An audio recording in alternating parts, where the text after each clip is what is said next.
हमारे भारत में कई ऐसे स्टेट्स हैं जहां आज भी बच्चियों का अपहरण हो रहा है और उन्हें गलत रास्ते में भी ले जाया जाता है। और इसी विषय में आज हमारे बीच बात करेंगे मिस्टर संदीप नाग, जो कि फाउंडर हैं माँ दंतेश्वरी सेवा आश्रा के। So welcome to D K show. This is third episode and I am the host Deepesh केनागे।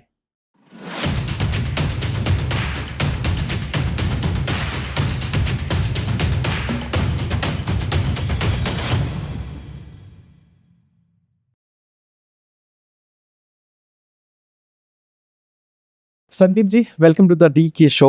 आप जिस चीज़ को लेके आए हो और जिस मोटिव से यहाँ आए हो वो मेरे लिए बड़ा चीज़ है, और हम लोगों को भी काफ़ी इसमें इंटरेस्ट था कि हम लोग भी कुछ इसके योगदान बने और हम लोग भी कुछ ऐसा करें जो कि आपको बिल्कुल सहयोग करे। तो इसलिए ये हमारे लिए बहुत ही लकी वाला बात है कि आप हमारे बीच हो। तो कुछ क्वेश्चंस मेरे पास है कि सबसे पहले तो बताओ आप कैसे हो? भैया बस माता कृपा है ना। अच्छा। माँ दंतेश्वरी कृपा बनी हुई है, सब ठीक है। तो आप एक फेडरेशन से भी जुड़े हो? जी। वो फेडरेशन किस कारण से जुड़े हो? ये फेडरेशन माँ दंतेश्वरी सेवा आश्रा जगदलपुर है ना जी। तो थोड़ा पीछे जाते हैं हम लोग है ना। जब मैं छोटा था है ना, तो जब मिडिल स्कूल हम लोग पहुंचे छठी क्लास में, तो मिडिल स्कूल का जो स्कूल था हमारे घर से मे भी लगभग 5 से 6 किलोमीटर की दूरी पे था। तो उस समय में सन 2000 में, हाँ सन 2000 में, तो उस समय ज़्यादा सुविधाएं होती नहीं थी ऑटो की या व्हीकल की, जो बाइक वगैरह हो गया उतना इजीली अवेलेबल था नहीं। तो हमको पैदल जाना होता था। मैं, मेरी बड़ी बहन, मेरी छोटी बहन और बाकी मोहल्ले के सारे बच्चे, हम लोग सब साथ में जाते थे। तो जैसे हम लोग घर से निकले, जस्ट थोड़ा सा आगे हम लोग देखते थे वृद्धाश्रम। फिर थोड़ा सा आगे गए, वहाँ पर देखते रहे कि मूक बधिर, जैसे कि गूंगे बहरे अंधे होते हैं, उनका स्कूल और आश्रम। थोड़ा सा आगे गए तो हमारे साथ वाले बच्चे वहाँ पढ़ते थे अनाथ आश्रम। तो इन्हीं के साथ हम स्कूल जाए, एक ही स्कूल में एक ही क्लास में पढ़ा करते थे हम लोग, तो इन्हीं के साथ में पढ़ते थे। और पढ़ते पढ़ते इनकी समस्याओं को, इनकी दुखों को और जो जो ये लोग झेलते थे, तो शुरू से हम लोग फील करते थे कि हाँ, ये लोग यहाँ पर रहते हैं, बिन माँ बाप के बच्चे हैं या बिन बच्चों के माँ बाप हैं, या जिनका कोई नहीं है, जिनकी मतलब फिजिकल हैंडीकैप्ड हैं, ऐसे सर्वाइव करते हैं। तो उनके साथ हम पले बड़े। हाँ। तो ये सारी चीजें बचपन से मेरे दिल में घर कर गई कि हाँ, कभी बड़ा होऊंगा तो इनके लिए जरूर कुछ ना कुछ करूंगा मैं। तो यहाँ से मेरी जर्नी स्टार्ट हुई है। अच्छा। बचपन से ही जी। तो आप एनजीओ से भी जुड़े हैं जी, है ना? उस एनजीओ के बारे में कुछ बता सकते हो? ये एनजीओ माँ दंतेश्वरी सेवा आश्रा। अब इस एनजीओ में मैं शुरू से काम कर रहा हूँ मैं इस एनजीओ को लेकर के, इस एनजीओ को लेकर शुरू से काम कर ही रहा हूँ मैं 2015-16 से। तो 15-16 में फिर बस्तर संभाग के हर मिनिस्टर का दरवाजा मैंने खटखटाया कि सर, हम लोग ये काम करना चाह रहे हैं, क्या आप हमारा सपोर्ट करेंगे? तो हर मिनिस्टर, हर नेता, हर विधायक, हर मंत्री हमारे यहाँ बस्तर संभाग का, उस समय हर किसी के पास में गए, हर किसी का दरवाजा हमने पीटा, कुछ आश्वासन दिए, कुछ ने डन करा, और कुछ ऐसे नेगलेक्ट करते थे कि जैसे कोई भिखारी भीख मांगने आया हो। जी। हालांकि हम लोग उतने भी छोटे नहीं थे, अब जाते भी थे तो एक दो लोग ही जाते रहे, हम लोग पूरा ग्रुप जाता रहा हम लोग का उस समय भी। लेकिन फिर भी ये जो हमारे यहाँ नेता, मंत्री, विधायक हैं, जो जितना अपने आप को दिखाते हैं ना सोशल वर्कर, एक्चुअल मतलब होते नहीं है। जितना मतलब हंसता मुस्कुराता चेहरा वो दिखाते हैं, एक्चुअल में से होते नहीं है वो लोग। हमको हर बार धोखे में रखा जाता था कि हाँ, हम करेंगे, हम करेंगे, हम चुनाव आता रहा तो हम करेंगे, चुनाव खत्म तो आप कौन? ठीक है। तो देखे टाइम के बाद हम लोगों को नहीं हो पाएगा इनसे। फिर 2018 में हमने इसकी नींव खुद से रख दी। 18 में रजिस्ट्रेशन करवा लिया हमने अपने एनजीओ का, माँ दंतेश्वरी सेवा आश्रा जगदलपुर के नाम से, है ना। अब उसके बाद से जब से रजिस्ट्रेशन करवाए हैं, उस समय भी है ना, उस समय भी चलो हम लोग बोले कि चलो ठीक है, अब मिल लेंगे, लेकिन कभी ना उन्होंने हमें समय दिया, ना सम्मान दिया कि चलो तुम हो यार, अपने लिए हो, हटाओ। तो बहुत लंबे टाइम तक हमने सर्वाइव किया, और 2019 में फाइनली मैंने इस फाइल को फाड़ के फेंक दिया कि कभी अगर करना होगा तो मैं खुद के लिए करूंगा, नहीं तो कभी नहीं करूंगा किसी के लिए। तो 2019 के बाद में 2022 के लास्ट में ये फाइल फिर से ओपन हुआ। अब मैंने कहा था कि जब कभी करना होगा तो खुद के लिए करेंगे। तो अब जो मैं कर रहा हूँ है ना, अब जो मैं बना करके आया तो खुद ने प्राउड फील हुआ कि हाँ, मैं क्या बना दिया करके। तो ये एनजीओ करता क्या है? इस एनजीओ का मतलब मेन काम क्या है? वैसे तो सभी एनजीओ लगभग सिमिलर ही काम करते हैं, है ना।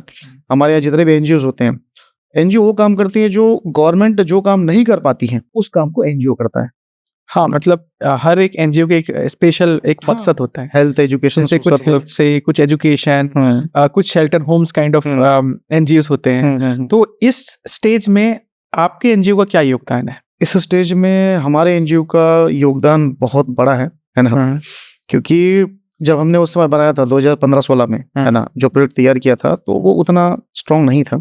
बाद में हमको रियलाइज हुआ, लेकिन उसके बाद जैसे समय अपग्रेड होता चला जाता है और आज के डेट में हमने जो तैयार किया है और हम जिस काम को लेकर के आगे बढ़ रहे हैं आज के डेट में, वो अपने आप में काबिल तारीफ है, क्योंकि हम उन लोगों पे काम कर रहे हैं जिनका कोई नहीं होता है, जिन पे गवर्नमेंट बिल्कुल भी नजर नहीं डालती है। हम उस पे हाथ डाल रहे हैं। गवर्नमेंट कभी किसी के मुंह से आप सुने भी नहीं होंगे, है ना, कि ये सब चीज हम जो करने जा रहे हैं अभी। आज हम छत्तीसगढ़ के बस्तर में, है ना, इतना छोटा इलाका है, नक्सल प्रभावित एरिया के नाम से बहुत बदनाम है एरिया, है ना, और है भी, नहीं बोल सकते, लेकिन आज यहाँ जो काम शुरू होने जा रहा है वो पूरे इंडिया में कहीं नहीं हुआ है, जो काम हम शुरू करने जा रहे हैं शेल्टर होम। क्या आप कुछ और जान सकते, कुछ ज्यादा जान सकते इस एनजीओ के बारे में? आप जितना चाहे उतना जान सकते हैं, क्योंकि आज मेरा इस पॉडकास्ट में बैठने का सबसे बड़ा रीजन ही हुई है कि मुझे मैं चाहे अपने बारे में मैं चाहे अपने इस प्रोजेक्ट के बारे में जितना भी क्यों ना अच्छा सोच रखता हूँ, लेकिन जब तक कि मैं 4 लोगों के बीच में इस बात को नहीं रख पाऊंगा, तब तक कि 4 लोग जानेंगे कैसे और जुड़ेंगे कैसे मेरे साथ में। करेक्ट। अब मैं मेरे दोस्तों के बीच में, शहरवासियों के बीच में बता रहा हूँ, चलिए ठीक है, आगे लोग जुड़े हैं, अच्छी बात है, लेकिन जब तक कि आज मैं दुनिया को ये बात नहीं बताऊंगा, तब तक कि जहाँ जहाँ इंडिया में या इंडिया के बाहर भी मेरी ज़रूरत है, उन लोगों को पता कैसे चलेगा कि मैं कौन हूँ और मैं क्या काम कर रहा हूँ। तो आज इस पॉडकास्ट के थ्रू मैं वही मैसेज और वही बताना चाह रहा हूँ लोगों को कि मैं कौन हूँ, क्या हूँ और क्यों हूँ। आपकी पर्सनल लाइफ से कुछ बात करें? थोड़ा थोड़ा। आप करते क्या हैं? जी सर, मेरी कंस्ट्रक्शन कंपनी है और सर बेसिकली कॉलोनाइजिंग मेरा काम है। बस्तर पिस्टन प्राइवेट लिमिटेड के नाम से मेरी कंपनी है, जो सर ये कंस्ट्रक्शन कंपनी है। और इसी कंपनी, जब से मैंने इस कंपनी को स्टार्ट किया, सर माता दंतेश्वरी का आशीर्वाद हुआ और सर आगे बढ़ गया मैं। और उसके बाद से सर ये हिम्मत कर पाया कि हाँ, इस प्रोजेक्ट को मैं खुद करना चाहता हूँ। अब मैं किसी नेता, किसी पॉलिटिशियन के लिए मैं प्रोजेक्ट नहीं करूंगा, अब ये खुद के लिए करेंगे। ओके। तो सर बेसिकली मेरा काम यही है ना, कंस्ट्रक्शन कंपनी। जी। तो इस एनजीओ में जब आप सोचे थे कि इस मेरे को एनजीओ को डालना है, तो ऐसा कुछ आपके साथ हुआ था या ऐसा कुछ लाइफ में इंसिडेंट जिससे आप एकदम अप्रिशिएट हो गए कि नहीं, मेरे को तो ये एनजीओ करनी नहीं है, इस एनजीओ को मेरे को स्टेबल करना है या एस्टेब्लिश करना है? सर बहुत सारी घटनाएं हुई है। जैसे सर एक छोटा सा इंसिडेंस मैं बताना चाहूंगा। मैं इस एनजीओ के बारे में सर मेरे सारे दोस्त जानते हैं कि हाँ, हम लोग करने वाले हैं करके। और सर बहुत जगह उठना बैठना होता है। सर मेरे फैमिली में बहुत से लोग पुलिस विभाग में है, तो थाना आना जाना होता रहता है। तो मतलब कैसा है बेटा, कैसा है बच्चा? है ठीक हूँ। तो सुने हैं कुछ लोग कि जानते हैं कि आप ये काम शुरू कर रहे हो, तो कब से कर रहे हो? मतलब हाँ, करेंगे अंकल, करेंगे आंटी। तो ये है 2022 की बात है, 21-22 की बात है। तो सबसे ज्यादा रियलाइज मेरे को तब हुआ था उस समय में, 2021 में। हमारे मोहल्ले एक लड़का था, नाम नहीं बताऊंगा उसका मैं, ठीक है, नाम हाइड रखूंगा उसका। तो वो लव मैरिज किया था। ये बहुत डार्क सीक्रेसी है। आप लोग जैसे इस पॉडकास्ट के माध्यम से जितने लोग सुन रहे होंगे आज, ये सब के सब हिल जाएंगे इस चीज को सुनकर, ये मतलब इस कहानी को सुनकर, लेकिन ये रियलिटी कहानी नहीं है। लड़का लव मैरिज किया, लड़का 6 फुट का हाइट, है ना, लंबा चौड़ा दबंग बिल्कुल, है ना, हट्टा कट्टा। एक बच्ची पैदा हुई और इस बच्ची पैदा होने के बाद में पता चला कि लड़के को सीवियर प्रॉब्लम है और लड़का ज्यादा टाइम तक सर्वाइव नहीं कर पाया। और उसकी एक बच्ची थी और बच्ची 1 साल की भी नहीं हुई थी। उस लड़के को बचाने के लिए हमने बहुत कोशिश किया। चलो पैसा अरेंज, मतलब पैसा नहीं था, पैसा अरेंज किया। उस समय बहुत से एनजीओ से हमने मुलाकात करी, तो बहुत से एनजीओ हैं जो सपोर्ट में है, जो आज ही हमसे जुड़े हुए हैं, है ना, उनका नाम नहीं बताऊंगा अभी। तो बहुत कोशिश करे, लेकिन वो लड़का बचा नहीं पाया, हम लोग उसको, खत्म हो गया। तो जिस लड़की से शादी किया था, लव मैरिज किया था, उस लड़की के ऊपर में सारे मोहल्ले वाले को बुरा नजर आ गया। जो लड़की को आज वो अपनी बहू, अपनी भाभी, अपनी बहन बनाया करते थे, सब के सब उसके ऊपर हाथ साफ करने को बिल्कुल मौका ढूंढ रहे थे। और मैं सपोर्ट किया, बहुत सपोर्ट किया एक टाइम तक का, बट मैं भी कितना सपोर्ट कर पाता। एक टाइम तक की लड़की को कॉम्प्रोमाइज करना ही पड़ गया और लड़की कॉम्प्रोमाइज करी। तो उस समय बहुत रियलाइज हुआ कि काश अगर मैं अपना शेल्टर होम रेडी कर लिया होता उस समय तक का, तो उस लड़की को मैं उठा करके, उसकी बच्ची को उठा करके मैं शेल्टर होम में रख लेता। मैं उस समय बहुत ज़्यादा रियलाइज हुआ कि हाँ, ये करना चाहिए था। उस समय भी हम लोग, हमारे स्थानीय लोकल जितने भी मंत्री विधायक है, सभी का दरवाजा हमने पीटा, किसी ने कोई मदद नहीं करी, कुछ सत्य में नहीं थे, लेकिन वो लोग फिर भी बोले कि हाँ हम करेंगे, और उन लोगों ने मतलब आगे तक अप्रोच लगा दिया था कि हाँ हम करेंगे करके। पर लड़का समय ज़्यादा दे नहीं पाया, और उनकी सुविधा देने से पहले ही वो चला गया यहाँ से। तो ये एक ऐसी बहुत सारे इंसिडेंट्स हुए हैं मतलब मेरे साथ में कि हाँ काश मैं पहले कर लिया होता तो बहुत अच्छा होता। तो मौका को देखते रहूँगा तो कोई मतलब नहीं है, तो शुरू कर दिया मैंने उसके बाद से। आज जिसको भी कोई ज़रूरत है, एक नंबर है, नंबर पे कॉल करते हैं, है ना, और सभी से मेरा मिलना जुलना उठना बैठना होता है। तो उनके लिए जो हो सकता है, बच्ची है, बूढ़ी है, या कोई विडो है, जो हो सके हम करवाते हैं उसके लिए, क्योंकि हमारा खुद का शेल्टर होम तो पूरी तरह रेडी नहीं हुआ है, लेकिन साथ ही एनजीओ हमारे जितने भी हैं उन सभी के चलते हैं, तो उन सभी को वहाँ वापस शिफ्ट किया जाता है। तो ऐसे हमारा काम तो एक शेल्टर होम है इस एनजीओ, ये एनजीओ जो है, हाँ, तो इस बेसिकली इसका काम क्या है, ये कैसे मतलब किन लोगों को ये करता है, आई मीन शेल्टर प्रोवाइड करता है ये? क्योंकि मैं बहुत लोगों का एनजीओ सुना हूँ, कुछ एनजीओ होते हैं जो स्पेशली कुछ एनिमल्स पे काम कर रहे हैं, डॉग फूडिंग के लिए, डॉग्स के केयर के लिए, जो स्ट्रीट डॉग्स होते हैं। कुछ एनजीओ होते हैं जो अनाथ बच्चों के लिए होते हैं, मतलब उन लोगों के लिए वो पिकअप करते हैं ऐसे जगह से, और जहाँ जिनका कोई नहीं होता और उनको रखते हैं। कुछ शेल्टर होम्स जो मैंने हरिद्वार के आसपास देखा है कि गौ माता से रिलेटेड है। तो आपका एनजीओ कैसा उनसे है? अलग कैसा है? हाँ जी, बेसिकली क्वेश्चन ये है आपका कि हमारा एनजीओ उनसे अलग कैसा है और क्या हम सिमिलर काम करते हैं? करेक्ट। हाँ भैया, ज्यादातर यहाँ पर जितने भी एनजीओ हैं ना हमारे यहाँ पे इंडिया में, जितने भी एनजीओ हैं, मैक्सिमम एनजीओ गवर्नमेंट के भरोसे हैं। गवर्नमेंट अगर कोई प्रोजेक्ट देगी तो उसके बाद वो लोग सर्वाइव करेंगे, अदरवाइज वो बंद हो जाते हैं एनजीओ। और इस पे जितने जो शेल्टर होम होते हैं ये भी टोटल गवर्नमेंट पे डिपेंडेंट रहते हैं। हाँ। कि हाँ गवर्नमेंट अगर आपको फंड देगी तो आप इस फंड का उपयोग करेंगे, और अपने जो आपके यहाँ रह रहे हैं, जैसे बच्चे हैं, बूढ़े हैं, बुजुर्ग हैं, जैसे भी है, उनका भरण पोषण करेंगे। टोटल गवर्नमेंट पे डिपेंड। और कुछ तो एनजीओ रहते हैं कि बस पेपर में ही होता है काम, फिजिकली उससे कोई लेना नहीं होता है। हमारा एनजीओ इनमें सबसे अलग है। हमारा एनजीओ अभी जिस लेवल पे काम कर रहा है, इंडिया का ऐसा पहला एनजीओ है जो इंडिया लेवल में काम करने जा रहा है, और इसकी मानसिकता बाकी एनजीओ से टोटल डिफरेंट है। और अब तक के मैंने आज तक के अपनी लाइफ में जितने भी एनजीओ देखे हैं, ऐसा काम आज तक की कोई भी नहीं कर रहा है जो हम करने जा रहे हैं अभी। अच्छा, बहुत सस्पेंस है। बहुत सस्पेंस है।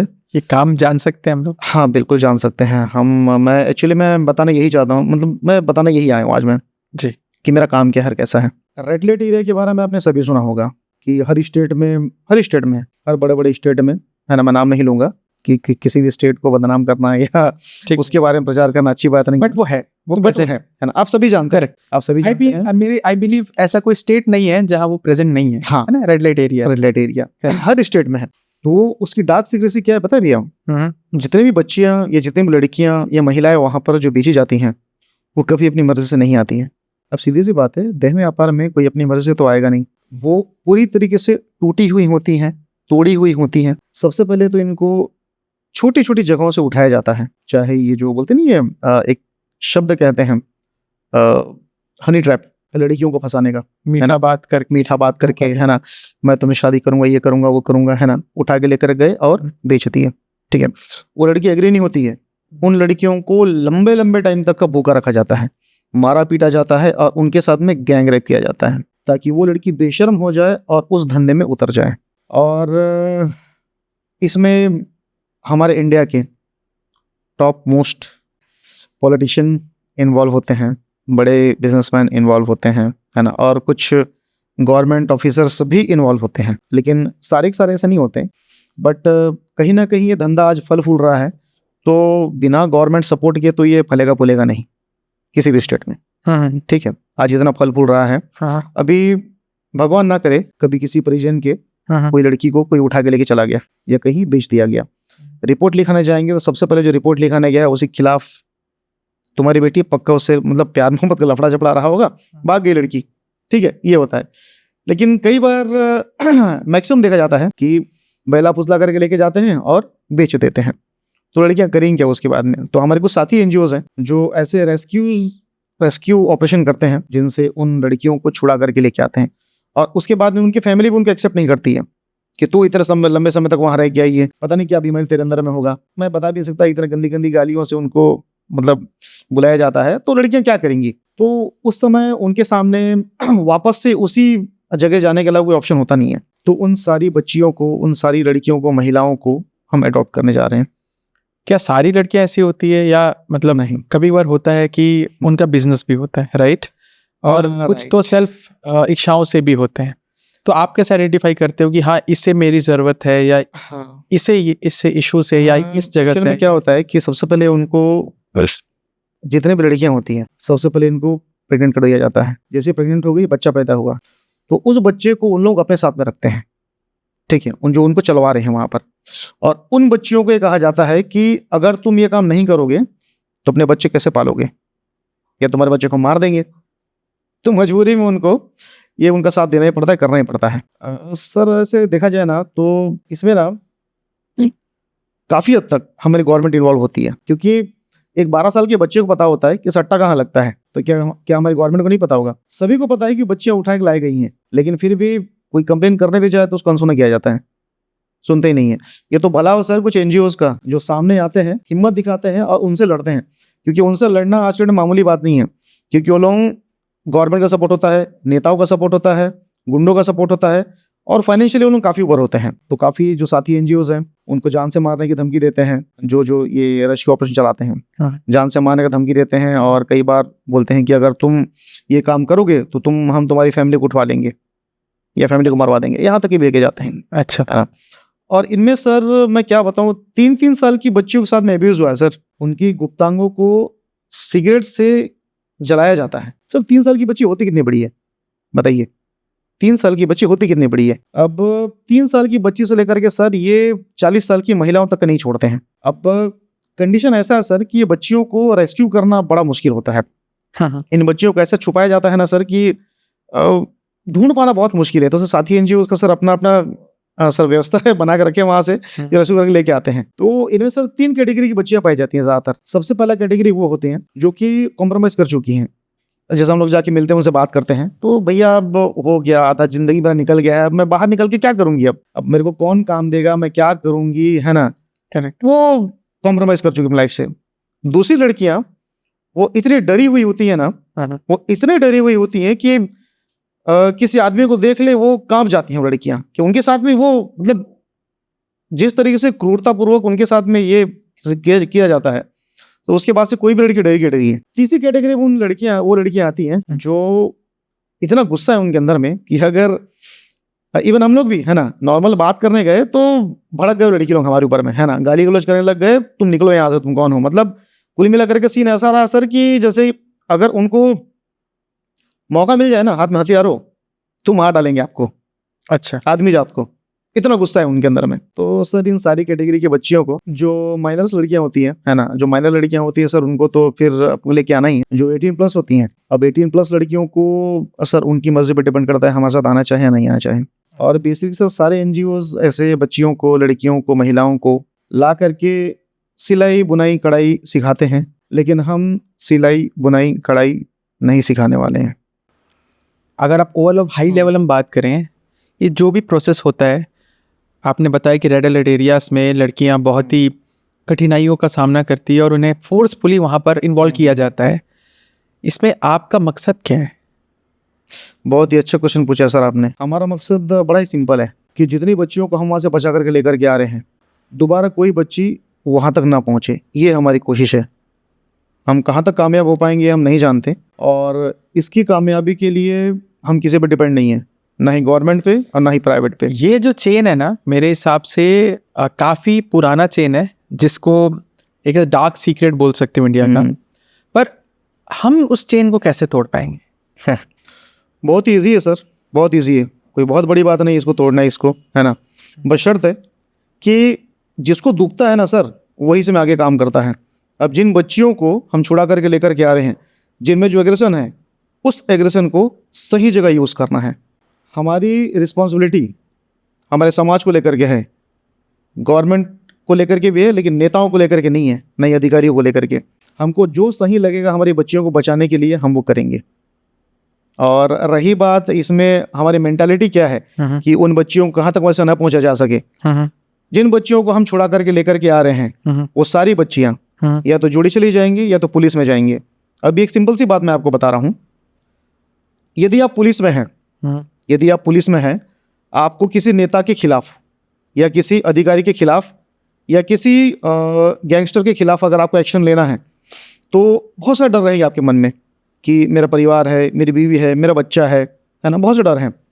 जस्ट इमेजिन कि आप माँ का घर, वहाँ के बच्चे हैं, आपके पीछे पूरे माँ का घर खड़ा है, जहाँ पे हजारों की तादाद में पुलिस में, जुडिशली और कई तरह के लोग आपके पीछे खड़े हैं। कहाँ डरेंगे सर आप? उसके बाद आपके सामने चाहे जो भी नेता हो, जो भी गैंगस्टर हो या जो भी गवर्नमेंट ऑफिसर्स हो या कोई भी हो, सर वो आपके सामने टिक नहीं पाएंगे। ये हमारा मकसद है। जैसे आप रेस्क्यू कर लेते हैं जी, और बच्चे बोलते हैं कि नहीं, या फिर एक स्पेसिफिक बच्ची बोलती है कि मुझसे नहीं हो पाएगा, मैं बस मुझे डॉक्टर बनना है, मेरा सपना था कि किसी को ठीक करूं, या आइदर मुझे सिंपल शादी करना है, मेरे को एक अच्छा लाइफ चाहिए जिसमें मैं एक गृहस्थ जीवन बिताऊं। तो फिर इस पे आपका क्या? अब सर क्या होता है, कई बच्चियां क्या हैंडीकैप्ड हो जाती हैं, है ना, मतलब कई बच्चियां क्या है फिजिकली उतने स्ट्रांग नहीं रह पाते हैं और ना मेंटली उतना स्ट्रांग हो पाते हैं। सर हर किसी की मेंटालिटी अलग अलग काम करती हैं। तो जिसकी मेंटालिटी जहाँ सूट कर जाए, क्योंकि हमारे यहाँ का जो एटमॉस्फियर रहेगा, बच्चियाँ सो के उठेंगी, सामने ग्राउंड है, सामने ट्रेनिंग सेंटर है, और जो निकल करके गई है हमारे आश्रम से, वो जो वॉरियर बन करके निकले हुए हैं, उनको देख करके तो सर सारी बच्चियों का मन वही करेगा कि हाँ हमको भी यही बनना है। उसके बावजूद भी यदि किसी बच्ची को कुछ और बनना है तो सर पूरा सपोर्ट रहेगा संस्था की तरफ से। आपके एनजीओ पर मतलब इस चीज़ के लिए बहुत बड़े बजट का जरूरत है। हाँ, बिकॉज अगर आज के डेट पे 2024 है, ये एक बच्चे को पालने का जब बात आता है ना, तो वो कई लाखों का बात है, वो थाउजेंड्स में नहीं हो सकता सर। और अगर आप इस इतने लोगों को रेस्क्यू करेंगे या कर लिए हैं या कर रहे हैं, तो आपका बजट आप कैसे संभालेंगे? अच्छा, अपन बजट मैनेज कैसे करते हैं? जी जी जी। और ये बजट आएगा कहाँ से? सर होता ये है, सर एक फंड आता है CSR फंड, सुना है आपने? एलोबरेट करेंगे? सर CSR फंड वो फंड होता है सर, जैसे बड़ी बड़ी मल्टीनेशनल कंपनियां होती हैं, है ना, जिनका सर सोशल रिस्पॉन्सिबिलिटी फंड होता है। अब ये फंड जो होता है सर, ये मोस्टली सर NGO को ही जाता है। अब उसमें सर बहुत सी बड़ी बड़ी कंपनियों से, बड़ी छोटी कंपनियों से सर हमारा टाई अप है, जो मैक्सिमम सर चाहते हैं कि उनका नाम सामने ना आए, क्योंकि सर कई से दानदाता होते हैं सर जो नहीं चाहते कि उनका नाम सामने में आए, सर उनका नाम सामने हम नहीं लाते हैं। लेकिन और सर दूसरी बात है, हम नहीं चाहते सर कि एक समय हो बाकी NGOs की तरह, हम ये नहीं चाहते कि हम भी टोपी, खादी, कुर्ता पजामा और खादी का झोला लटका करके सब जाए चंदा मांगने की रसीद बुक लेकर के। हम ये नहीं चाहते। हमारी मानसिकता ये है, किसी भी संस्था की रीढ़ की हड्डी उसकी फाइनेंशियल कंडीशन होती है। करेक्ट। और सर आज तो हम जा रहे हैं, आज हम जा रहे हैं चंदा मांगने के लिए, पर हमेशा हम नहीं जा सकते, और सर हम आज भी नहीं जा रहे हैं। हम तो जिसको अच्छा लगे वो सपोर्ट करे, जिसको ना लगे वो ना करे, कोई दिक्कत नहीं है। मतलब आप कहना चाहते हैं कि आपकी जो मेन बीम है वो CSR फंड है, राइट? नहीं sir, main beam CSR fund नहीं है सर, हमारी खुद की बिजनेस है। अच्छा अच्छा, ठीक है, पर वो CSR का बहुत बड़ा योगदान है। हाँ सर, फिलहाल अभी CSR का बहुत बड़ा योगदान है ना, और अगर आगे भी सर हमारा काम कुछ लोगों को अच्छा लगे, जो कि लगता है सर, बहुत से CSR फंड जो होते हैं ना सर, वो बैकडोर से वापस हो जाते हैं NGOs में मैक्सिमम। ये हमारे गवर्नमेंट की बहुत से रिपोर्ट्स हैं जिसमें सर साफ साफ मेंशन्ड है कि 90%, सर मैं रेशियो शायद ज़्यादा चला गया, कम ज़्यादा हो सकता है रेशियो, है ना, मैक्सिमम सर रेशियो पर नहीं जाते, मैक्सिमम बोलते हैं ना, मैक्सिमम NGOs में जो CSR फंड आते हैं वो बैकडोर से वापस चले जाते हैं। अच्छा। सही जगह सही NGO तक पहुंच नहीं पाते हैं। लेकिन कुछ ऐसी कंपनियां भी हैं जो जेन्युइनली ये CSR फंड रिलीज करती हैं, और ये उन्हीं NGOs को जाते हैं जो वाकई जेन्युइनली काम कर रहे होते हैं। हाँ, हमारे यहाँ जितने भी NGOs हैं वो सब के सब गवर्नमेंट पे डिपेंड है। अगर गवर्नमेंट फंड इशू कर रही है तो बिल्कुल सर वो काम कर रही है NGO, और अगर गवर्नमेंट फंड इशू नहीं कर रही है तो सर वो बैठे हैं चुपचाप। और मैक्सिमम NGO सर 10 बाय 10 के कमरे में बंद है। सर ये हमारा दुर्भाग्य है, मैक्सिमम NGO 10 बाय 10 के कमरे में। बहुत कम NGOs है, ये बहुत ही कम संस्था है जो विकसित हो पाई अच्छे तरीके से। अच्छा। और हमारी मानसिकता ये है सर कि हमारी NGO है ना, हमारी NGO सर जितने बड़े एरिया में हमारे यहाँ फैल रहा है, 20 एकड़ प्लस के एरिया में हमारा NGO तैयार हो रहा है, शेल्टर हमारा बन रहा है, जिसमें छत्तीसगढ़ का पहला प्राइवेट कमांडो ट्रेनिंग सेंटर हम बना रहे हैं, जहाँ पर हमारे ही बच्चे वहीं पर ट्रेनिंग लेंगे, और ट्रेनिंग देने वाले भी एक्स आर्मी ऑफिसर्स ही हैं, कोई नॉर्मल व्यक्ति नहीं है जो उनको ट्रेनिंग दे रहा हो। हाँ। जी। पर भी लेकिन अगर आप एक्स आर्मी ऑफिसर्स भी हायर करेंगे तो भी मेरे हिसाब से कुछ तो वो पेमेंट लेंगे। हाँ बिल्कुल और अगर सर। नहीं भी लेते हैं तो कई सारे वर्कर्स को वर्कर्स होंगे, उनको आपको पे करना पड़ेगा। हाँ बिल्कुल सर। प्लस आपको उन सारी बच्चियों या बच्चे जो भी हैं आपके जो फंड आपके जो एनजीओ पे, उन सब के लिए भी आपको एक फंड चाहिए। बिल्कुल सर, सबके लिए फंड चाहिए। बिना फंड के सर कुछ भी नहीं होता है, क्योंकि पहली बात सर हम गवर्नमेंट से फंड नहीं ले रहे हैं। हम गवर्नमेंट से बिल्कुल फंड नहीं ले रहे हैं। आप सीएसआर से फंड ले रहे हैं। हम सीएसआर से फंड ले रहे हैं, है ना। बहुत सी ऐसी कंपनियां हैं सर जो सर बैक हैंड से हमारा सपोर्ट करना चाहते हैं और कर रहे हैं पीछे सपोर्ट, बट वो सामने नहीं आना चाह रहे, क्योंकि हमारा जो काम है ना सर वो उनको अलाउ नहीं करता है, क्योंकि वो सभी के सभी किसी न किसी पॉलिटिकल पार्टी से बिलोंग करते हैं। अब वो खुल के अगर हमारा सपोर्ट करेंगे तो सर वो पॉलिटिकल पार्टी उनसे नाराज हो जाएगी। तो ये रीजन है सर, वो पीछे से हमारा सपोर्ट करते हैं, सामने कई नहीं आते हैं। कंपनीज जी ऐसा मैं पढ़ा था कई ब्लॉग में कि कई कंपनीज क्या करती है, अपना जो भी टोटल रेवेन्यू होता है हाँ उससे 2% सीएसआर में फंड करते हैं। जी। और 2% जस्ट बिकॉज ऑफ टैक्स के लिए करते हैं कि वो टैक्स उनका उतना छूट हो जाएगा। और ये भी मैं पढ़ा था कि कुछ कंपनीज क्या करता है, एक एनजीओ पे सीएसआर फंड देता है और उसको बैकएंड से ले लेता है। तो इसमें आपका क्या राय है? ट्रू है सर, है ना। और सर इसमें ना सर मेरा राय क्या बताऊँ सर, है ना।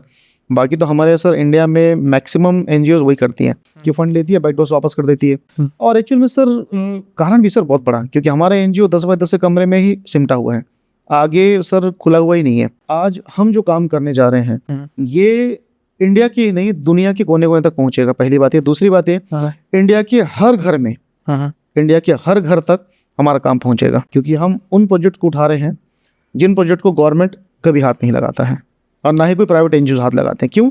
इस काम में खतरा बहुत ज़्यादा होता है, ठीक इसलिए। और आपने बताया था कि आप पूरे इंडिया के लिए काम करेंगे जी। तो इससे बस्तर से कैसे कनेक्ट कर रहे हैं? आपका काम किस प्रकार होगा कि वो इंडिया की सारी जगह ये आपका चैनल हो या जी पहुंचो वहां तक जहां से आप रेस्क्यू कर पाओगे? सर हमारे यहाँ बेटी बचाओ बेटी पढ़ाओ ये नारा सभी उठाते हैं, जी, है ना। ये नारा सभी उठाते हैं, लेकिन ये जो बेटी बचाओ और बेटी पढ़ाओ हैं ये सिर्फ और सिर्फ news, TV channel, media, social media सिर्फ इसी के लिए है। सच्चाई से इसका कोई भी लेना देना नहीं होता है। वहाँ पर हम जा रहे हैं, किसी भी जगह पर यदि किसी बच्ची के साथ, किसी महिला के साथ कुछ गलत या कुछ बुरा होता है, आपको कुछ नहीं करना है, बस हमारे कान तक इस बात को पहुंचा देना है। हाँ। इंडिया के किसी भी कोने में हो सर, बाकी हमारी टीम देख लेगी जो इंडिया के हर कोने में काम कर रही है। संदीप जी, आपने ना एक नाम बताया मुझे इस एनजीओ का, माँ का घर। हाँ। ये नाम आपने कैसे डिसाइड किया? सर माँ का घर सबसे पहली बात सर, मैं बस्तर से बिलोंग करता हूँ। आज मैं भले इंडिया के किसी भी कोना में रहता हूँ, इंडिया कोने कोने में घूमता रहता हूँ मैं, लेकिन सर मेरी जड़ें बस्तर से जुड़ी हुई हैं। और बस्तर से जुड़ी हुई होने की वजह से सर मैं पुजारी भी हूँ। सर बचपन से जब से होश संभाला हूँ मैं, तब से माता का पुजारी हूँ मैं। और इस वजह से सर माँ का घर से अच्छा नाम मेरे को कोई दिखा ही नहीं। माँ का घर एक ऐसा घर है जो हर किसी के लिए खुला है, हर दीन के लिए, हर खुशहाल व्यक्ति के लिए, हर दुखियारी के लिए, हर किसी के लिए खुला है माँ का घर। एक समय के बाद में किसी को भी कोई भी समस्या हो, माँ का घर सभी के लिए खुला है, हर किसी के लिए खुला है, कोई भी उठ के आ सकता है। यह है माँ का घर। आपका बैकअप क्या है? सपोज सीएसआर फंड काम नहीं आया किसी कारण से, या फिर सपोज हो सकता है कि वहाँ से फंडिंग नहीं हो रहा हो, या दूसरे पार्टीज या और भी गवर्नमेंट इंस्टीट्यूट है जो सपोर्ट शायद ना करे, तो आपका बैकअप क्या है इसके बाद? सर हमारा बैकअप ये है कि हमारी संस्था में जितने भी बच्चे, जितने भी लोग वहाँ पर रहेंगे, उन सभी को स्पेसिफिकली जितने भी जो जिसकी स्किल रहेगी, जैसी स्किल रही है वैसा उसको वहाँ पर काम दिया जाएगा। प्लस हम अभी सिर्फ एक कंपनी लेकर के चल रहे हैं, लेकिन सर और भी नई नई कंपनी स्टार्ट कर रहे हैं हम लोग। इन कंपनी के रेवेन्यू का 50% संस्था को जाएगा। हम ना गवर्नमेंट पे डिपेंड हैं, ना सीएसआर फंड पे डिपेंड है, ना पर्टिकुलर किसी एक इंसान पे डिपेंड है। हम सेल्फ डिपेंडेंट होकर काम करना चाहते हैं ताकि हम दूसरों को सपोर्ट कर सकें, ना कि दूसरे सपोर्ट लें हम। ये हमारी मेंटालिटी है सर। हम वो पुरानी पद्धति पे काम नहीं करना चाहते कि हाँ हमको झोला लटका करके जाना है सर हमारे टीम मेंबर्स को रसीद लेकर के चंदा मांगना। नहीं सर, हम नहीं चाहते वो चीज़, वो जिंदगी हम हमारे बच्चों को नहीं देना चाहते, है ना। सर उठा के जियो बच्चों, कोई दिक्कत नहीं, यही सिखाना है हमको। आप बताए थे कि रेस्क्यू आप लोगों ने किया है कई जगह से, तो कभी आप लोगों को ऐसा लगा कि ये काम टफ है? बिकॉज बहुत से लोग वहाँ मतलब होते हैं जो गैंगस्टर्स वहाँ से अटैच्ड हैं, और कई पीछे बहुत स्ट्रॉन्ग उन लोग का बैकग्राउंड होता है। तो उस सिचुएशन को आप लोग कैसे हैंडल करने वाले हो? सर यहाँ पर जो सिचुएशन है ना बहुत ख़राब है सर बिकॉज अभी लास्ट टाइम एक रेस्क्यू किए थे दिल्ली में, है ना। तो उस समय जब रेस्क्यू किए, टीम चले गए थे, है ना, और हम पीछे से निकल रहे थे, तो उस टाइम पे कुछ लोग आए, तुम ही हो ना करने वाले? हाँ हम ही हैं। तो उनको कहीं से पता चल गई, है ना, पता चल गया उनको कि हम बात कर रहे थे कि हाँ मतलब बस्ता लेकर हमारा शेल्टर हम लेकर के जाएंगे इनको, तो तू लेके जाएगा इनको। सर वो तो बड़े टफ लैंग्वेज से गाली गलौज किए थे उनको, मतलब सर मेरे किए थे, है ना, कि तेरे को देख लेंगे, तेरे को ये कर लेंगे, तेरे को वो कर लेंगे, मतलब तेरे फैमिली को नुकसान पहुंचा देंगे, तेरे को मार डालेंगे। सर मैं साफ साफ ये बोला, मैं बस्तर में रहता हूँ, है ना, मन करे न्यूज़ उठा के देख ले और आ जाना बस्तर लेकर के वहीं जा रहा हूँ, कि सर जिस जगह पर जाओ तो उस जगह पर किस लैंग्वेज में बात करना पड़ता है वो सिचुएशन बताता है ना। तो सर वहाँ पर जिस लैंग्वेज में उसने सर धमकाया था, सर उसी लैंग्वेज में आंसर किया था मैंने उसको। मेरे को ना एक बात है, जैसे हम लोग रेड अलर्ट का बात करते हैं, कई कम्युनिटीज़ होती है, हमारे इंडिया में कई ऐसी कम्युनिटी है जो कि इसे अलाउ करती है। जैसे एक कम्युनिटी है राजस्थान से, बिडिया कम्युनिटी। मैं जितना सुना हूँ वहाँ पर ऐसा होता है कि वहाँ की जो बड़ी लड़की है या तो वो जो वहाँ की सीनियर फीमेल है, वो लोग सेक्स वर्कर्स होते हैं। हाँ, और उनके लिए पहला कस्टमर उनके बाप और उनके भाई ये ढूंढ के लेके आते हैं। एग्जैक्टली। इसमें आपका क्या राय है? सर एक समय था जब हमारे इंडिया में, सिर्फ बस्तर में ही नहीं, इंडिया कोने कोने में कपड़े नहीं हुआ करते थे सर। लोग पत्ता पहनते थे, आज पत्ता क्यों पहनते हैं? आज कपड़ा क्यों पहनते हैं? आज ही पत्ता पहनना चाहिए। एक समय था जब हमारे यहाँ पर सर हर कोई धोती पहन के निकला करता था, धोती भी नहीं हुआ करता रहा, जो मिले वो पहनते थे। आज इतना टिप टाप रहन सहन, जब फोन, नियम, कायदे कानून सब अपग्रेड हो सकते हैं, तो ये नियम क्यों अपग्रेड नहीं हो सकते? सर कहने को तो बहुत सारी बातें हैं जो कह सकते हैं, लेकिन सर कैमरे के सामने कहना अच्छा नहीं लगता है। सभी को पता है शादी करने के बाद में क्या होगा, जो बच्चे पैदा होंगे, पर ज़रूरी नहीं कि वो सबके सामने किया जाए। एक समय था जो ये सब बहुत ही चलो ठीक है कर रहे हैं, ठीक है, काम था, बट आज के डेट में भी अगर हम पुराने नियम को फॉलो कर रहे हैं अपने फ़ायदे के लिए, तो ये बहुत गलत बात है सर ये। और वैसे सर ये पुराना न्यूज़ है, अभी अपग्रेड न्यूज़ ये है सर यहाँ पर, है ना, कि बहुत से साथी एनजीओ हैं हमारे, है ना, जो राजस्थान में काम कर रहे हैं। हाँ, राजस्थान में काम कर रहे हैं, और इन कम्युनिटीज़ में सर बहुत चेंजेस आए हैं, बहुत सुधार हुआ है अभी सर, बहुत हद तक कि सर इसमें लगाम लगा हुआ है इसमें। अच्छा जी, बहुत हद तक लगाम लगा हुआ है इसमें। और बात रहा कि रेड अलर्ट एरियाज, तो ऐसा मेरे हिसाब से गवर्नमेंट से उन्हें अलाउ होता है, यानी उनके पास एक राइट्स होता है वो चीज़ करने का। आर्टिकल 21 जो गवर्नमेंट का नियम है, अमेंडमेंट है, उसमें लिखा हुआ है protection of life and the personal liberty. मतलब उन्हें अपना अधिकार है अपना वक्त चुनने का, करेक्ट। तो इस कंडीशन में आप कैसे करोगे? सपोज अब वो बोलेगी कि मुझे ये चीज़ करना ही है, ठीक है, मैं उस वर्क करना चाहती हूँ उस चीज़ में, फिर सबसे पहली बात सर, यहाँ हम रेस्क्यू कर रहे हैं, है ना, और रेस्क्यू किन किया जाता है सर? रेस्क्यू हम उन्हें करते हैं जो ज़बरदस्ती लाई गई हूँ या जो माइनर्स हों। अब यहाँ सर जो स्व इच्छा से, अपनी इच्छा से अगर वो काम कर रहे हैं, तो सर हम उनको क्यों निकालेंगे वहाँ से? क्या होता है ना संदीप जी, कि मेरे हिसाब से अगर आप किसी भी सेक्स वर्कर को ये पूछोगे ना, या फिर वो हमेशा मेरे हिसाब से सिंपैथी गेन ही करती है। ये आइडेंटिफाई करना बड़ा मुश्किल है कि वो रियल में अपने मर्जी से आई है या तो उसे लाया गया है, लेकिन वो आंसर सिंपैथी का ही देगी कि हाँ मेरे साथ गलत हुआ इसलिए मैं आ गई, because that is the one of the evergreen answer for every thing, right, उस कंडीशन में। तो उसमें कैसे करोगे आप? कैसे आइडेंटिफाई करोगे लोगों को कि हाँ यही सच में इसको एक इशू है या इस दुविधा से आई है? सबसे पहली बात सर इसमें कि जो टीम हमारी वहाँ रेस्क्यू करने जाती है, जो साथी एनजीओ जाते हैं हमारे रेस्क्यू करने के लिए, सर बिना वहाँ का रिसर्च किए या सर्च किए वहाँ पर नहीं घुसते हैं कि सर वहाँ पर हमारे लिए कितने खतरे हैं, है ना, और कौन कौन से हमारे लिए सपोर्टिव पॉइंट्स हैं। बिना इन सबको जाने, बिना इन सबको परखे वो नहीं जाते टीम हमारे वहाँ पर, क्योंकि जो लोग इस चीज़ को चला रहे हैं वहाँ पर, वो सर आम लोग नहीं होते हैं। उनके पास हथियार होते हैं, है ना, अपनी खुद की लड़ाकू फौज होती है, जो कि सर हम पे हमला करने के लिए हमेशा रेडी होते हैं। उस कंडीशन में सर वहाँ पर हम लोग बहुत ही सोच विचार और फाइनल करके जाते हैं कि हाँ हमको वहाँ पर ये फाइनल टिप हो गया अपना, हाँ कंफर्म हो गया कि ये जिसको हम रेस्क्यू करने जा रहे हैं ये वहीं पर है, उसी कंडीशन में वहाँ पर जाते हैं। ये तो नहीं जाते। अच्छा, मतलब पहले आप कंफर्म करते पहले हो? कंफर्म करते हैं कि हाँ, क्योंकि सर हमारे भी वहाँ पर लोकल सर कान और आँख दोनों है वहाँ पर।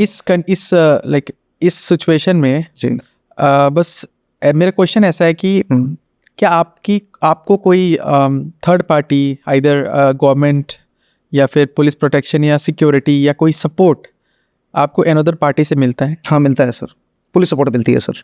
और इसका नॉलेज भी किस साइड से आता है, मतलब? सर वहाँ पर सर हमारे कुछ है सर जो लोग वहाँ पर हमको टिप देते हैं कि हाँ जैसे जिसको हम ढूंढ रहे हैं, जिसके बारे में कंप्लेन आता है कि हाँ ये बच्ची गायब हो गई इतने दिनों से, तो सर उसको लेकर के सर उसका फोटो और नाम, फोटो खास करके नाम तो चेंज कर देते हैं, फोटो सर हर जगह सर्कुलेट हो जाता है। अब उसके बाद में फिर हमारे आँख और कान जहाँ जहाँ पर बैठे हैं है ना, वो खुद वही हैं जो वहाँ पर काम कर रहे हैं। आप कभी इस प्रोसेस का हिस्सा बने हो? हाँ बिल्कुल सर, कई बार बन चुका हूँ। अच्छा, उससे कुछ बता सकते हो? सर रेस्क्यू करने गए थे सर, कई बार कस्टमर बन के भी जाना पड़ता है। ओके। है ना, कस्टमर बन के जाना पड़ता है। और अभी के डेट में क्या हो गया सर, ये फेस है ना बहुत जगह चर्चित हो गया है, तो सर हर जगह मैं जा नहीं सकता अब। तो मैं नहीं जाता हूँ। कुछ नए नए लड़के जो इस आप जैसे हैंडसम लड़के लोगों को हायर करते हैं हम लोग, है ना, कि आप लोग रेडी करते हैं उनको कि हाँ आपको जाना है यहाँ पर, और इतने साल की लड़की यहाँ पर है क्या, ये आपको डिमांड करना है और सबको रिजेक्ट करना है जब तक कि वो ऑफिस ना मिल जाए। अगर ऑफिस मिलता है तो वहाँ बैठना, नहीं मिलता है तो आप वहाँ से हट जाना है वहाँ से। अच्छा, ये मतलब उनका ही टेक्निक हमको अपनाना, उनका ही टेक्निक उन पे अपना अप्लाई करते हैं हम, है ना। जो खास करके जो कॉलेज के लड़के होते हैं जो हमारे साथ में काम कर, जो हमारे वॉलंटियर होते हैं, तो उनको हम लोग सर रेडी करते हैं और उनको वहाँ पर भेजते हैं। ये एक लड़कियों को अगवा करना या तो मैनिपुलेट करके या किसी फोर्सफुली उसको इस ऐसे ब्लैक डार्क सीक्रेट में लेके आना, ऐसा डेंजर में लेके आना, आपको क्या लगता है ये कितना बड़ा रैकेट हो सकता है? ये जो रैकेट है ना, यहाँ से सर बच्चियों को छोटे छोटे प्रदेशों से बच्चियों को उठाई जाती है और लॉट लॉट में सर यहाँ से इंडिया से बाहर एक्सपोर्ट किया जाता है बच्चियों को, है। और हम उनको छुड़ाने वालों में से एक हैं। तो सर हमारे ऊपर खतरा तो सर नेक्स्ट लेवल है। आपको बिलीव क्यों है कि आप ये कर ही लोगे? सर बिलीव इसलिए है ना, क्योंकि सर माता का हाथ है सर पे, और आज तक के सर जो भी प्रोजेक्ट हाथ में लिए हैं इनको लेकर के पूरा डन किए हैं सर हम लोग। किसी को ढूंढना हो, किसी को पकड़ना हो, या जो भी करना हो। और सर सीधी सी बात है सर, माता पुजारी हैं तो कभी किसी लड़की के साथ में गलत होता नहीं देख सकते। अब उसके लिए सर मेरी खुद की भी कुछ जिम्मेदारियां हैं, ईमान अलाउ करता है करने के लिए, तो सर गवर्नमेंट का अपन वेट नहीं करते उस जगह पर। रेड अलर्ट एरिया ही आपका मोटो है या नहीं, इस सेटल शेल्टर होम में और भी लोग आने वाले? सर बहुत सी जगह शेल्टर होम है। सर बस्तर में एक जगह है ना, बस्तर में सर मैं नाम नहीं लूंगा, कुछ ऐसे जगह हैं शेल्टर होम है, पोटा केबिन जिसको बोलते हैं। अच्छा। जिन पोटा केबिन में अक्सर सर 12-13 साल की बच्चियां प्रेग्नेंट हो जाया करती हैं, और इस बात को बड़े बड़े अधिकारियां दबा दिया करते हैं। भला हो सर कुछ मीडिया कर्मियों का जो इस घटनाओं को उजागर करते हैं, अगर वो इस घटना को उजागर नहीं करते तो लोगों को पता ही नहीं चलता।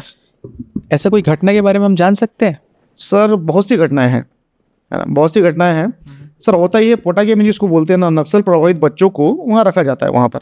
अब उन बच्चों को सर वैसे ही सर उनको खाने और छत का सर कमी है, वो बच्चे वहाँ पर रह रहे हैं। अब उनके साथ में कौन सा प्राचार्य या कौन सा कर्मचारी क्या कर रहा है, उनको धमका रहे हैं कि अगर तुम करोगी, किसी को बताओगी, तो हम तुमको यहाँ से निकाल देंगे। वो बच्ची क्या लोगों को कैसे पता चलता है कि यहाँ पर ऐसा हो रहा है इस पोटा कैबिन के? कुछ साथी एनजीओ ये और कुछ न्यूज़ भी आते हैं। हाँ न्यूज़ भी आते हैं सर।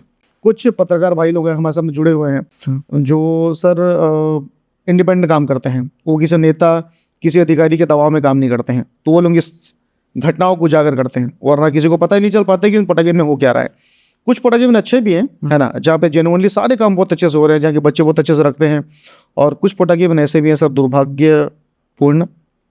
यहाँ के खबर ऐसी आती है सर कि वहाँ पे बच्चे प्रेग्नेंट हो जाती हैं करके। अच्छा, बट कोई इंसिडेंट जो आपको प्रभावित करता है कि नहीं मुझे इन लोग को रेस्क्यू करना है? सर बहुत सारी घटनाएं हैं जो सर अंदर से सर झंझोड़ देता है कि ये बच्चियां, है ना, ये बच्चियां जो अभी महज 12-13-14 साल की बच्चियां हैं, अब इन बच्चियों के साथ सर ऐसा अब्यूज हो रहा है सर, अब मन गवाही नहीं देता है। अब ये बच्चियां सर जिनको खाने का कमी है, छत नहीं है उनके पास में, उनके साथ में ये सब चीज़ें होना जंगल एरिया में कोई बड़ी बात नहीं है। और इसको लेकर के हमारे नेता, हमारे अधिकारी सभी को पता है, पर आंख बंद करके सभी बैठे हैं। हो सकता है सर इनका भी इसमें हिस्सा हो, बिल्कुल बिल्कुल हो सकता है। बस सर मैं यही नहीं चाह रहा हूँ, मैं इन्हीं सब बच्चियों को एक मौका देना चाहता हूँ।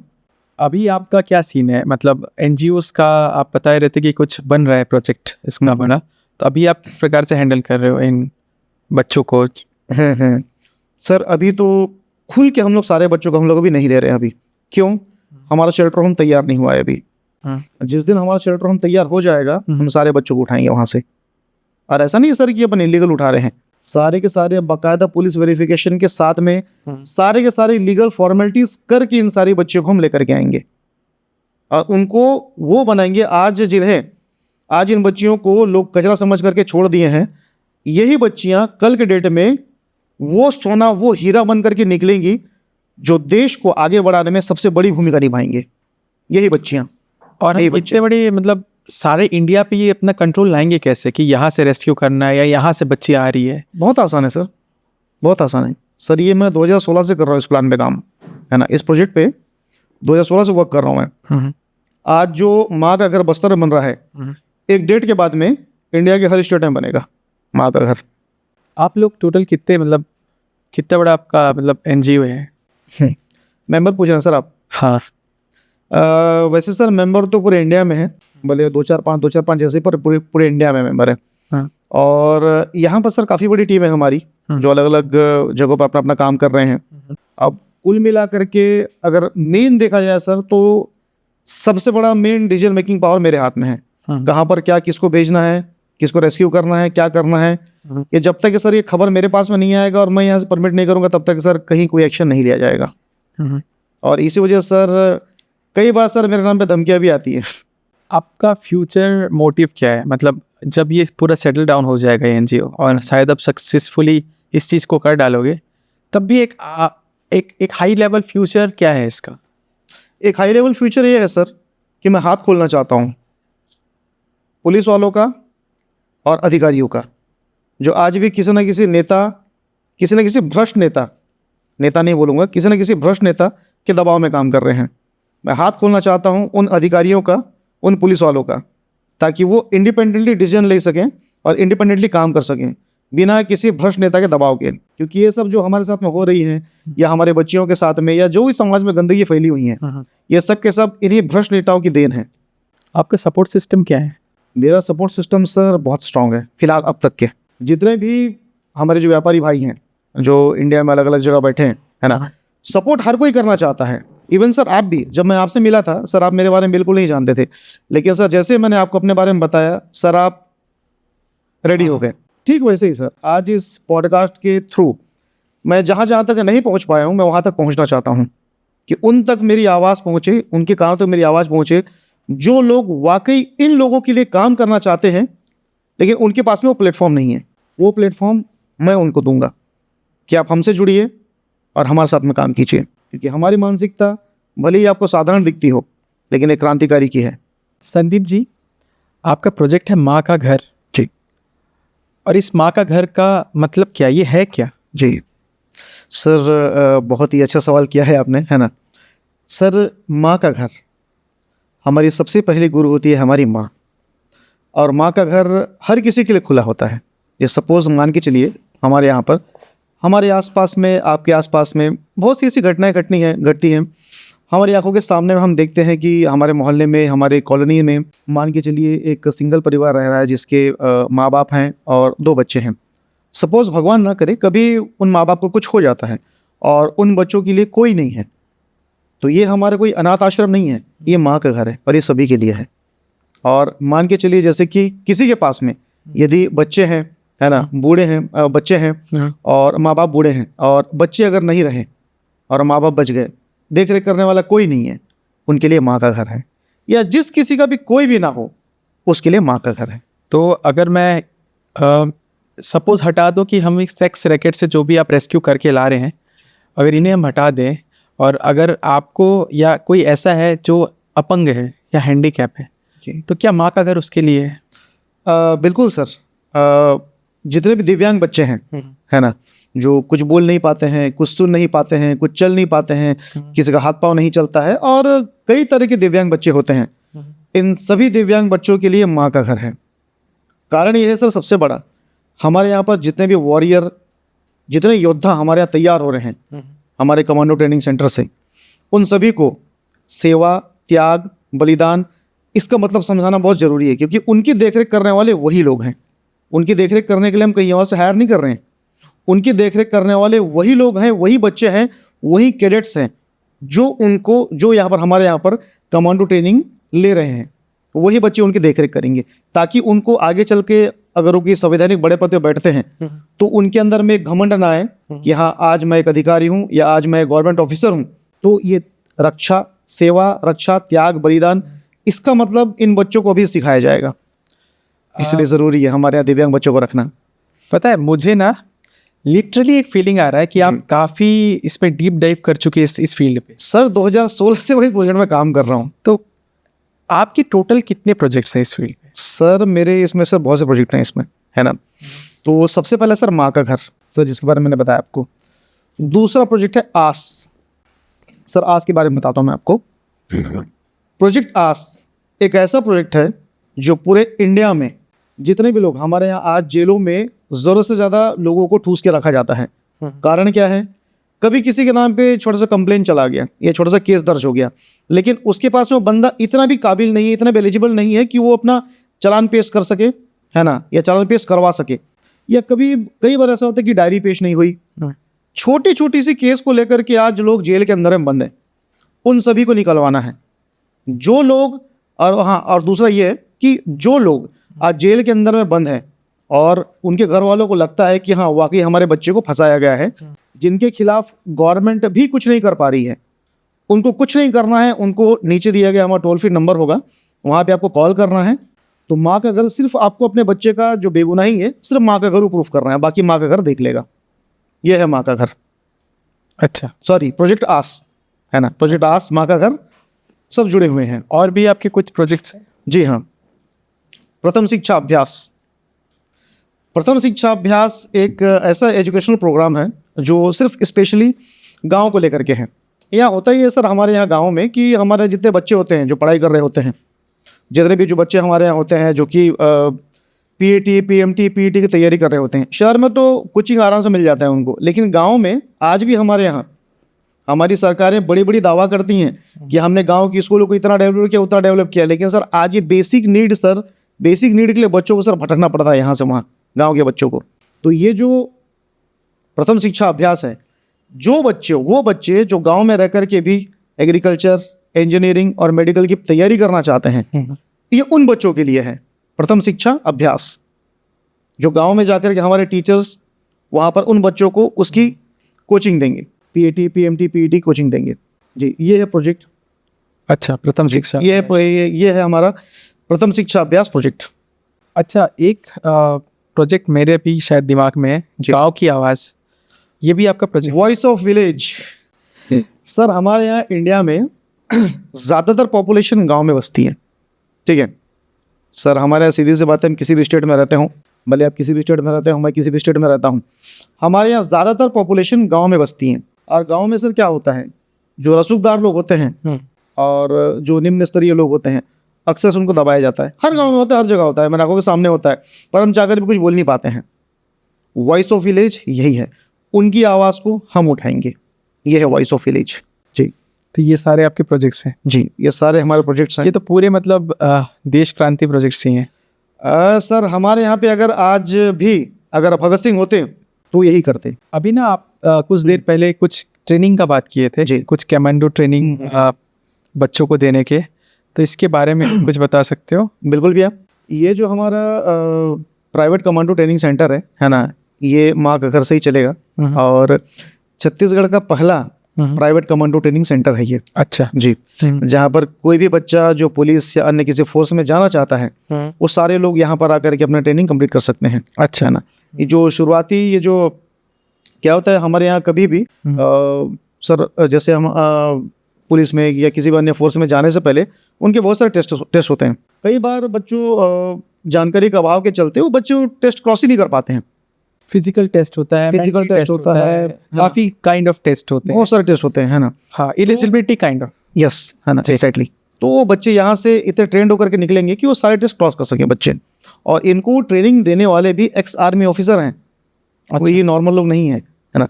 हमारे फोर्सेज में से कई फोर्सेज हैं जो बहुत ही कम एज में जो सिपाही होते हैं वो रिटायर हो जाते हैं।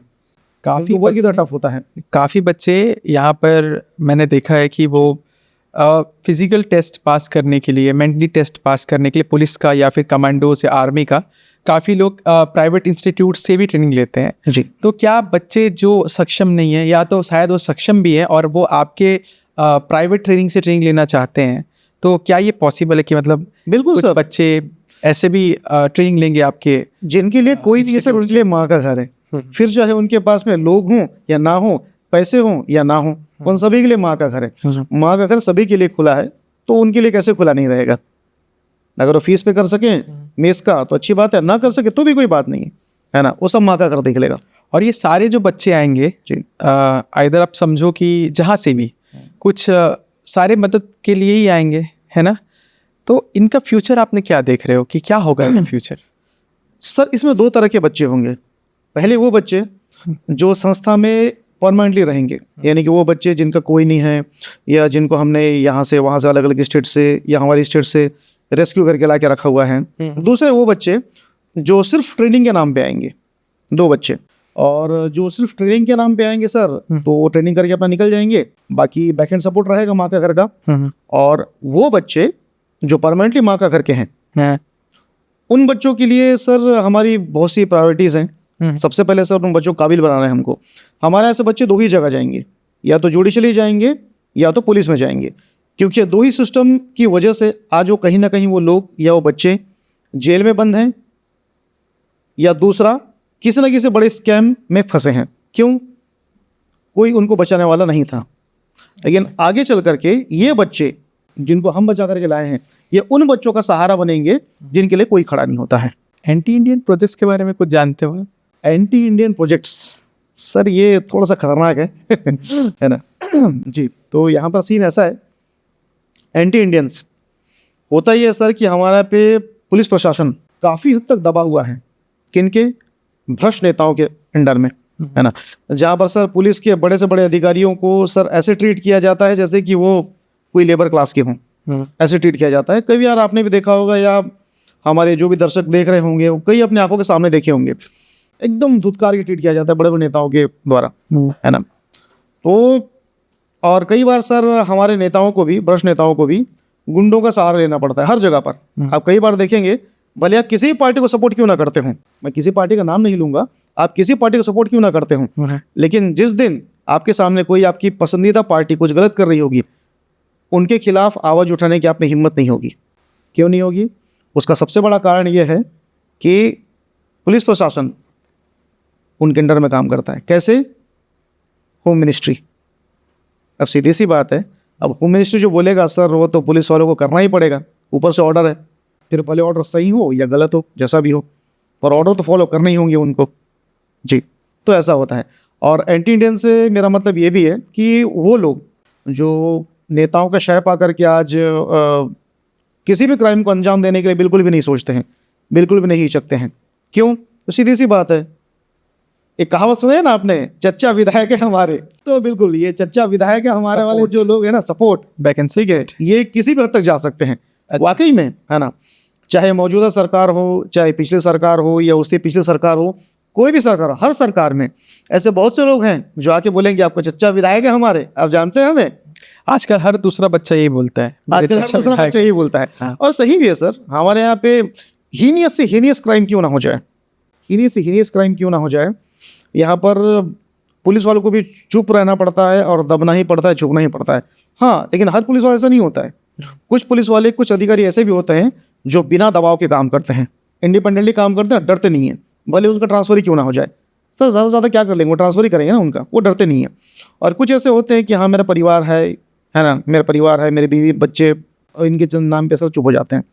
लेकिन कुछ पुलिस वाले ऐसे होते हैं जो इन सब चीज़ की बिल्कुल परवाह नहीं करते हैं और इनके खिलाफ एक्शन लेते हैं, भले उनका ट्रांसफ़र या उनके कुछ गलती क्यों ना हो। हाँ, जी, कुछ लोग आज भी जिंदा है जो सच का रास्ता अपनाते हैं। सच का रास्ता अपनाते हैं। और एंटी इंडियन से सर हमारा मतलब ही वही है कि एंटी इंडियंस जितने भी हमारे यहाँ जो भ्रष्ट नेता हैं, भ्रष्ट सरकारी अधिकारी हैं, भ्रष्ट और जितने भी तरह के भ्रष्टाचार हमारे यहाँ फैले हुए हैं, है ना, जो कि हमारे यहाँ बहुत ज़्यादा हिंदू मुस्लिम सिख ईसाई करते हैं। ये सर कभी भी ये सब ज़्यादा सुने में है ना कि हाँ हिंदू भड़का रहा है, मतलब हिंदू मुसलमानों के खिलाफ बोल रहा है, या मुसलमान हिंदू के खिलाफ बोल रहा है, या ईसाई बोल रहे हैं, या खालिस्तानी का मुद्दा, समझ जाइए सर चुनाव नज़दीक है। ठीक है, एक्चुअल में हर किसी को सर, किसी के पास टाइम नहीं है अपना परिवार चलाने के और अपना दिनचर्या और सर अपना कमा खाने में। लेकिन होता यहाँ पर यह है ना सर कि अगर चुनावी रोटी सेकना है तो लोगों को पहले भड़काया जाएगा। और हमारे यहाँ लोग भी बेवकूफ़ है सर, बहुत बेवकूफ़ है हमारे यहाँ भी। किसी भी तरह का फेक वीडियो पे इतनी जल्दी ट्रस्ट कर लेते हैं और बस दंगे करने में उतर आते हैं, वायरल हो जाता है ना। हमारे यहाँ पर देखिएगा आप कि किसी भी फेक से फेक वीडियो को भी इतना तेजी से वायरल करते हैं लोग कि पता भी ना चले। अभी एक सही वीडियो आया था ना, मतलब मेरी मॉम पूरा बिलीव कर ली थी। क्या एक वीडियो में दिखा रहा था कि 5 सर वाला सांप। हाँ, तो मैंने जब देखा उसको, तो मैं जब उसको देखा और मम्मी को बोला कि ये फेक है, ये एडिटिंग में करके वो 5 सर बना के उसको दिखा रहे थे और बिलीव भी कर रहे थे लोग। तो वैसे काफी यहाँ पर फेक वीडियोस निकलते हैं और लोग बिलीव भी कर लेते हैं। बिलीव भी करते हैं। आपके इस प्रोजेक्ट पे पुलिस का क्या रोल है? पुलिस का सर, सबसे पहली बात सर, मैं आपका क्वेश्चन थोड़ा सा डिले करूंगा मैं, है ना। मेरा एंटी इंडियन का आंसर अभी क्लियर नहीं हुआ है। अच्छा, मेरा एंटी इंडियन का आंसर ये है सर, है ना, एंटी इंडियंस जो किसी भी तरीके से देश को बर्बाद या खोखला कर रहे हैं, उन सभी के खिलाफ गवर्नमेंट तो एक्शन लेगी ही। लेकिन प्राइवेट हमारी संस्था माँ का घर सर, यहाँ से जो वॉरियर निकल करके आएंगे ना, वो वॉरियर चाहे पुलिस हो, वकील हो, जज हो, पॉलिटिशियन हो या गोपनीय सैनिक हो, ये सब इन एंटी इंडियंस के खिलाफ काम करेंगे। यह है एंटी इंडियंस प्रोजेक्ट। थोड़ा क्रांतिकारी है, थोड़ा खतरनाक है, बट यही है। ठीक। हाँ, पुलिस से रिलेटेड आप बता सकते हो कि क्या आपका रोल है इस प्रोजेक्ट में, पुलिस वालों का कैसे आप पुलिस वालों का सर हमारे यहाँ सबसे ज़्यादा रोल है सर, क्योंकि आज सर हमारी जो पहुँच है ना, वो पुलिस वालों की वजह से ही है। अच्छा, जब तक कि पुलिस हमको सूचित नहीं करेगा, है ना सर, हमारे जितने प्रोजेक्ट हैं वो सबके सब पुलिस वालों के साथ में है ना। उनके साथ ही कोलैब के साथ में हमारा सारे काम होंगे हमारे।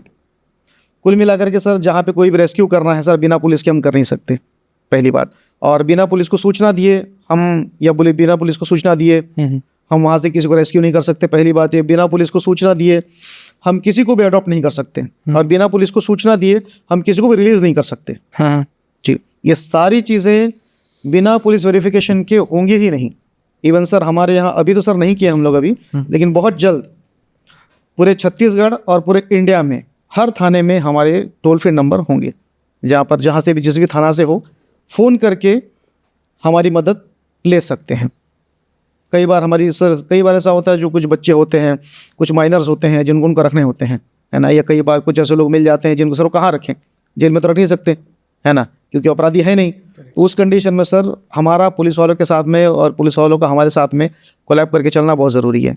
और चलते भी हैं हमारे यहाँ पर, है ना, बहुत अच्छे कई बच्चे आप शायद रेस्क्यू कर रहे हो, शायद कर लिए हो, और कई बच्चों के साथ ना बिहाइंड क्या हुआ है ये इतना आसान नहीं है जानना। किसी बच्चों के साथ तो बहुत ही गलत होता है, और कहीं ना कहीं उनके मन में बहुत गुस्सा, एक बहुत आग रहता है। तो अगर आपसे वो बच्चे मिलते हैं या आपकी वो संस्था में आते हैं, तो आप उनको कैसे सही रास्ते में लाओगे या कैसे उनका उपयोग करोगे? सर एकदम डीप वाले क्वेश्चन कर रहे हो सर आप। तो देखिए सर, सबसे पहली बात तो है ना दिपेश भैया, हम जितने भी बच्चों को लेकर के आ रहे हैं, है ना, उनके अंदर में जो एग्रेशन है, जो एनर्जी है, उसका सही जगह यूज़ करना बहुत ज़रूरी है। जिन बच्चों को आज के डेट में लोग कचरा समझ करके फेंक दिए हैं, उन बच्चों को मैं देश का वो जवान बना करके सामने खड़े करूंगा जिसकी ज़रूरत आज पूरे इंडिया को होगी, पूरे भारत को होगी। कुछ फैमिलीज़ में ना मतलब कुछ लोगों का ये तो हो गया कि चलो सेक्स वर्कर्स को आप रेस्क्यू करोगे और कई सारे आपके प्रोजेक्ट्स मैं सुना हूँ, जी लेकिन कुछ ऐसे भी केसेस हैं जैसे कि ज़्यादातर इंडिया में बहुत रेप केसेस हैं और ये हम लोग का बहुत मतलब माइनस पॉइंट है कि यहाँ रेप केसेस बहुत है। तो आपका क्या विचार है, आपकी एनजीओ उसमें कुछ हेल्प कर सकती है? सर, जितने भी रेप केसेस हो रहे हैं हमारे यहाँ पर, है ना सर, इसका डेटा दो तरीके से बनता है ना। एक डेटा वो जो गवर्नमेंट तैयार करती है, दूसरा डेटा वो जो एनजीओ तैयार करती है ना। कई सारे केसेस तो सर कभी रजिस्टर्ड नहीं होते हैं। हमारे यहाँ पे जो बच्चे हैं ना सर, उनके अंदर में इतना एग्रेशन, इतना गुस्सा है ना सर, वो सही जगह निकालने का यही सही जगह है। गवर्नमेंट एक्शन ले ना ले। अभी एक हैदराबाद में केस हुआ था, जी रेपिस्ट को एक आईपीएस ऑफिसर ने शूट आउट किया था, शायद आप जानते हैं। हाँ, वो एक सुना बेंच था। के नीचे पे, डॉक्टर थी, हाँ जी, महिला डॉक्टर थी, या फीमेल डॉक्टर थी वो, है ना।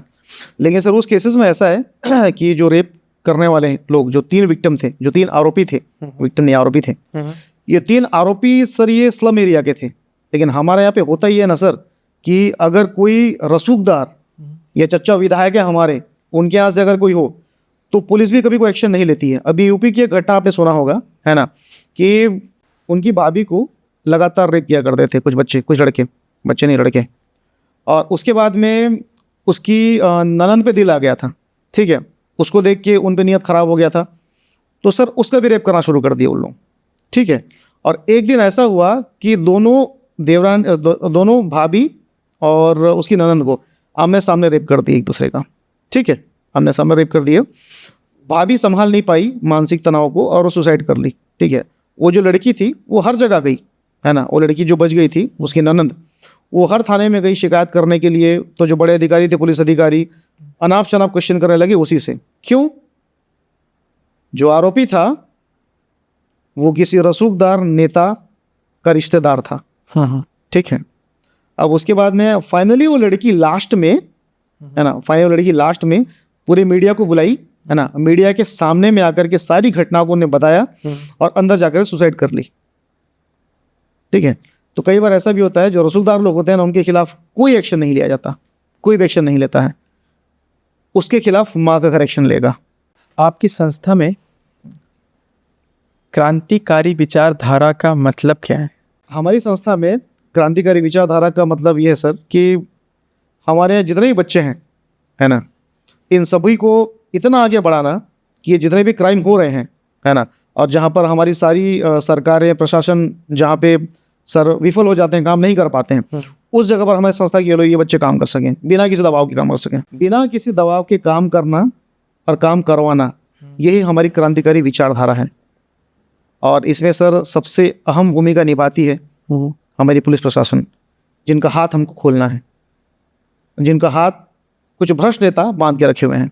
तो संदीप जी, आपके साथ आज का पॉडकास्ट करके हम लोग को बहुत मज़ा आया जी, और हमारे लिए बहुत ही प्राउड का बात है कि हमारे बीच ऐसे भी व्यक्ति हैं जो इस ऊंचाई तक सोचते हैं और इतनी क्रूशियल और इतना इम्पोर्टेंट ये केस है ना, मतलब मेरे लिए तो बहुत ही मुश्किल चीज़ है इसे सोचना, लेकिन आप उसको एग्जीक्यूट कर रहे हो और उन फील्ड पे काम कर रहे हो, ये हमारे लिए बहुत बड़ी बात है। तो इसी के साथ आज का हम पॉडकास्ट रोकते हैं, और अगर आप भी इनका कुछ भी डिटेल जानना चाहते हैं तो आपको डिस्क्रिप्शन बॉक्स में मिल जाएगा। जी, थैंक यू। जी बिल्कुल सर। और सर मैं आपकी ऑडियंस को कुछ और कहना चाहता हूँ, है ना, कभी भी किसी को भी माँ का घर या हमारे किसी प्रोजेक्ट की ज़रूरत हो तो हमारे टोल फ्री नंबर जो नीचे डिस्क्रिप्शन में सर दे देंगे, है ना, आप कभी भी कॉल कर सकते हो 24 आवर्स। धन्यवाद। धन्यवाद।